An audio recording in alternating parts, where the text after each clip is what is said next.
Good day, everyone! I am so happy to see you today. Please prepare all the materials that you need, like pen and journal. So if you're ready, let's start. At the end of our topic, you will be able to 1. Identify the different features of an effective communication. 2. Appreciate the importance of an effective communication in our life. And 3. Create a short skit or a dialogue using the 7 C's of an effective communication. Hi everyone! It's me again, Teacher Liza, your teacher in oral communication. How are you today? Great!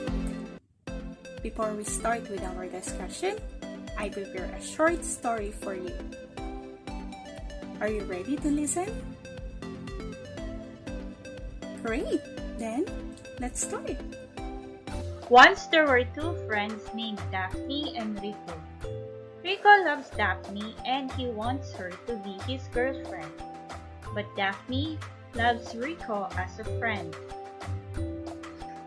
One day, she decided to tell Rico about her feelings. But, how will she tell Rico that she loves him as a friend using her native language? Rico, mahal kita bilang kaibigan lang. Rico hears what Daphne says.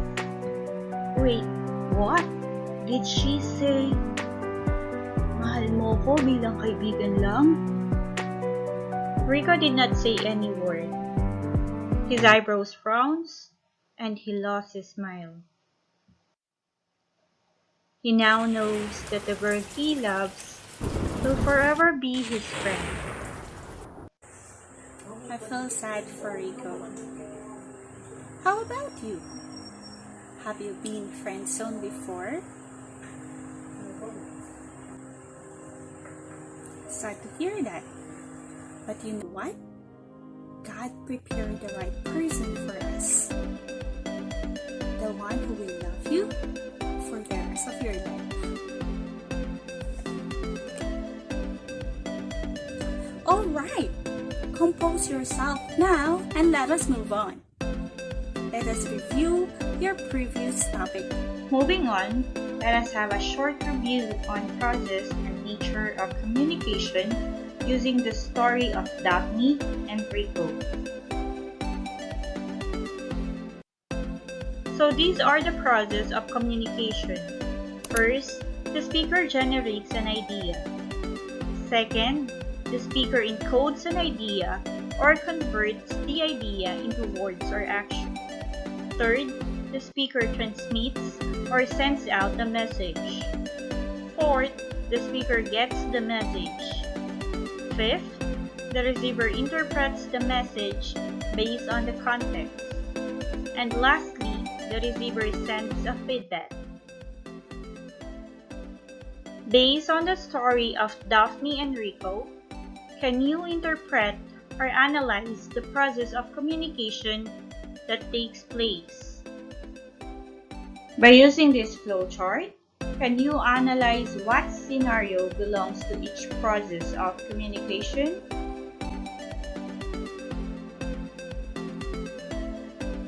I will give you 2 minutes to answer.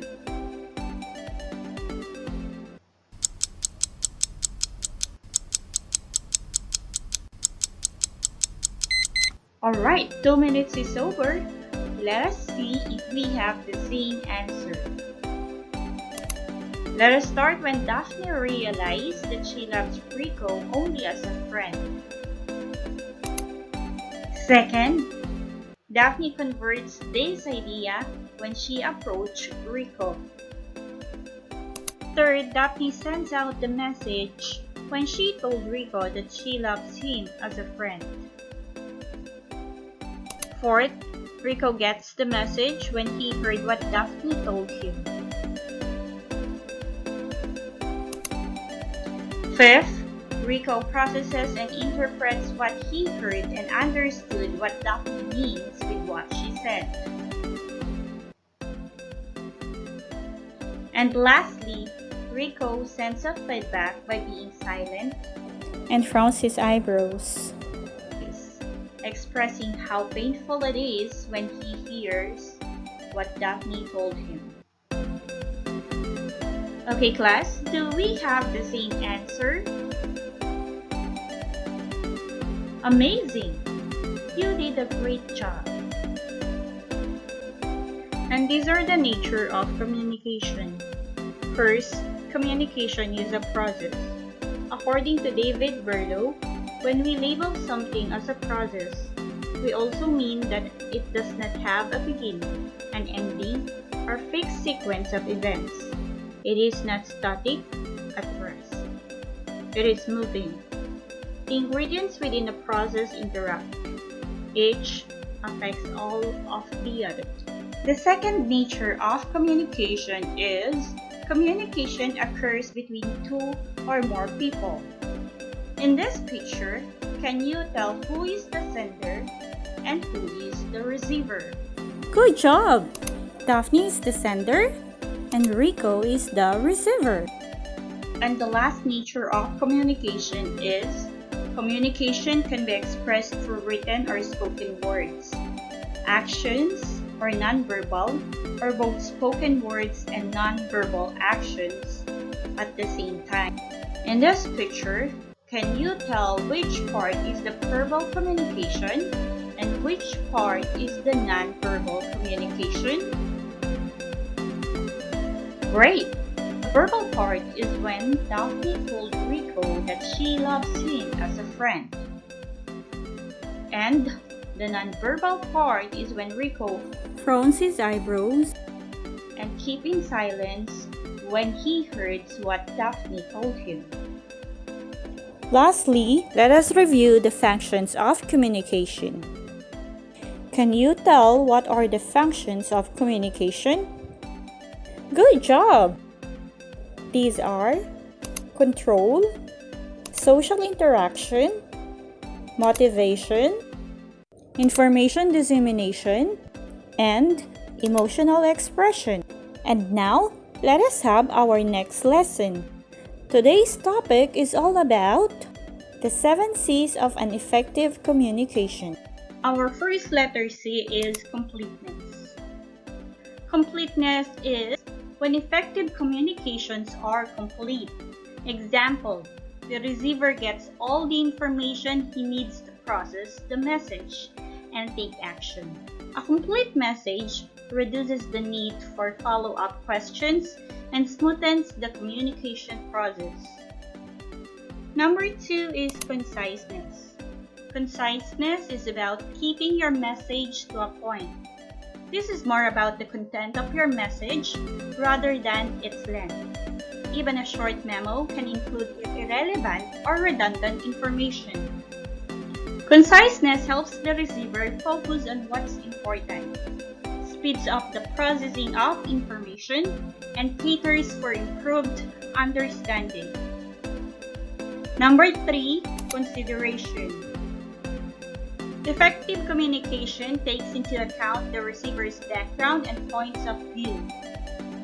If your message hits a nerve or sounds as disrespectful, the emotional reaction of the receiver might affect the perception of your message. Also, tailoring your message to your audience. Example, by using argumentations and examples which are relevant to their experience. Consideration makes it easier for them to process the contents. Number 4, concreteness. A concrete message is specific, tangible, and vivid. It is supported by facts and figures for enhanced credibility. It helps your audience gain an overview of the broader picture. Concreteness mitigates the risk of misunderstanding, fosters trust, and encourages constructive criticism. Number 5 is courtesy. Courtesy and consideration complement each other in effective communication. Courtesy means respecting the receiver's culture, values, and beliefs. example, crafting a message that is genuinely polite and unbiased. Number 6, clearness. The clearer your message, the easier it gets for the receiver to decode it according to your original intent. While this sounds obvious, most communication pitfalls originate from the lack of clarity. Want to deliver an effective message? Start with a clear communication goal and accurate thoughts. Clear communications build an exact terminology and concrete words to reduce ambiguities and confusion in the communication process. And last, letter C is correctness. Correct grammar and syntax vouch for increased effectiveness and credibility of your message. Formal errors might affect the clarity of your message, trigger ambiguity, and raise doubts. They might also have a negative impact on the overall perception of the message, which could be seen as sloppy or negligent. Once again, these are the 7 C's of an effective communication: completeness, conciseness, consideration, concreteness, C, clearness, and lastly, correctness. Now, I want to know if you are really paying attention to our discussion. Get your quiz notebook and answer this 10-item quiz in 5 minutes. Write your answers only. I'll be giving you 2 minutes for every slide. Timer starts now.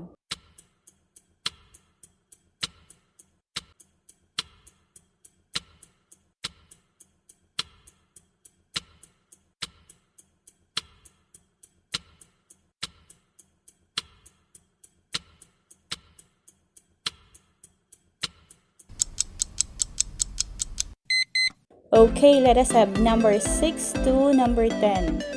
Timer starts now.